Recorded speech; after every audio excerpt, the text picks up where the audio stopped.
আর জায়গা নেই বোধে নাকি। আর বাচ্চা থামো, বাচ্চা থামো। আর না এখান দাও, কাঁদু এখান দাও। এসব হাওয়া গালা সব। পাস করবো গোপালপুর বাজারে, যে একটু চায় চুমুর দেবো, একটু ফুর্তি করব।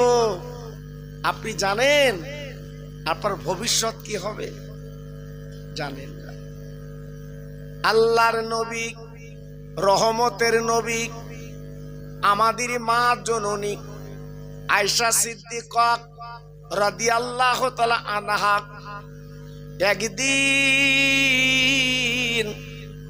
আমার নবীর দাড়ি চুলগুলো আশ্রয় দিচ্ছেন। আম্মাজান কাঁদতে লাগলেন, চোখের পানিগুলো ঝরঝর করে পড়তে লাগলেন। আমার নবী পাক প্রশ্ন করেছিলেন, ও বিবি, তুমি এমন করে কাঁদছো কেন? তুমি এমন করে চোখের পানি ফেলছো কেন? ও ভাইরা রে, বিশ্ব নবীর ছোট বিবি আমাদের মা চিল্লে কেঁদে উঠে বলেছিলেন, নবী গো, আপনি আমার স্বামী, আজ আমার জীবন ধন্য। আপনার মতো মানুষকে আমি স্বামী পেয়েছি, যেটা আপনি হলেন ইহকাল পরকালের বাদশা। কিন্তু আমি কাঁদছি কেন জানেন না?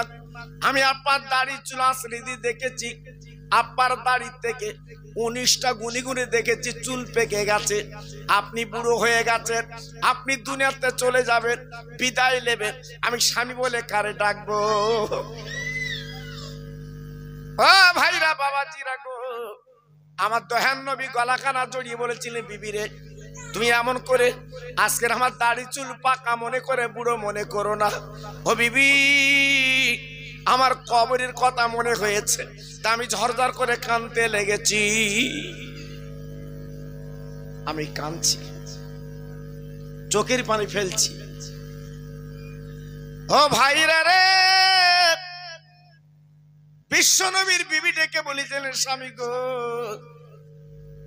আপনি হলেন আল্লাহর দোস্ত, আপনি বেগুনাহ, আপনার জীবনে কোনো গুনাহ নেই।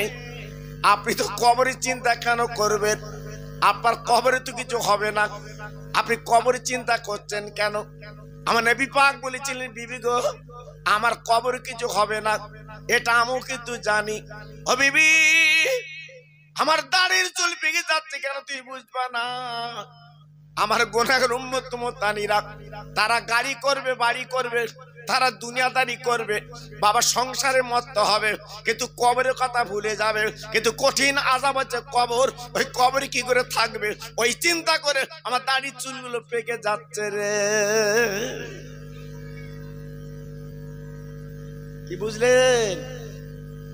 হ্যাঁ, আজকে আমরা মৌজ করছি, আজ আমরা ফুর্তি করছি, দৌড়ুচ্ছি। জি, আল্লাহু আকবার। একদিন ভুল ভাঙবে, যেদিন মসজিদের খাটিয়াতে চড়বে। এই বাবু, এখানতে যাতায়াত করছো কেন? সামনেতে এটা কি হাবা গেলে রা? ওই সামনেতে যেতে বলো, না এদিক যেতে বলো।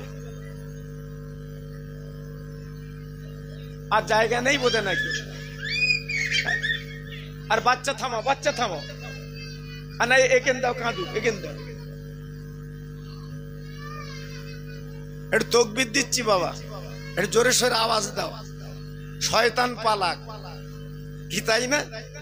আল্লাহ, আপনার নীরব নিতরে শুনছেন, ও ঠিক গুতো দেশ, ওর কাজই তো ওই বাবা।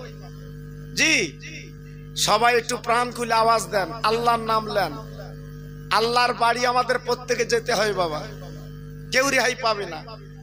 আজকের আমরা মাহফিলে বসে আছি, এমন ভাইয়ের মধ্যে আছেন, আমরা আছি, হয়তো কালকের কাফন গায়ে লাগবে, বুঝতে পারছি না।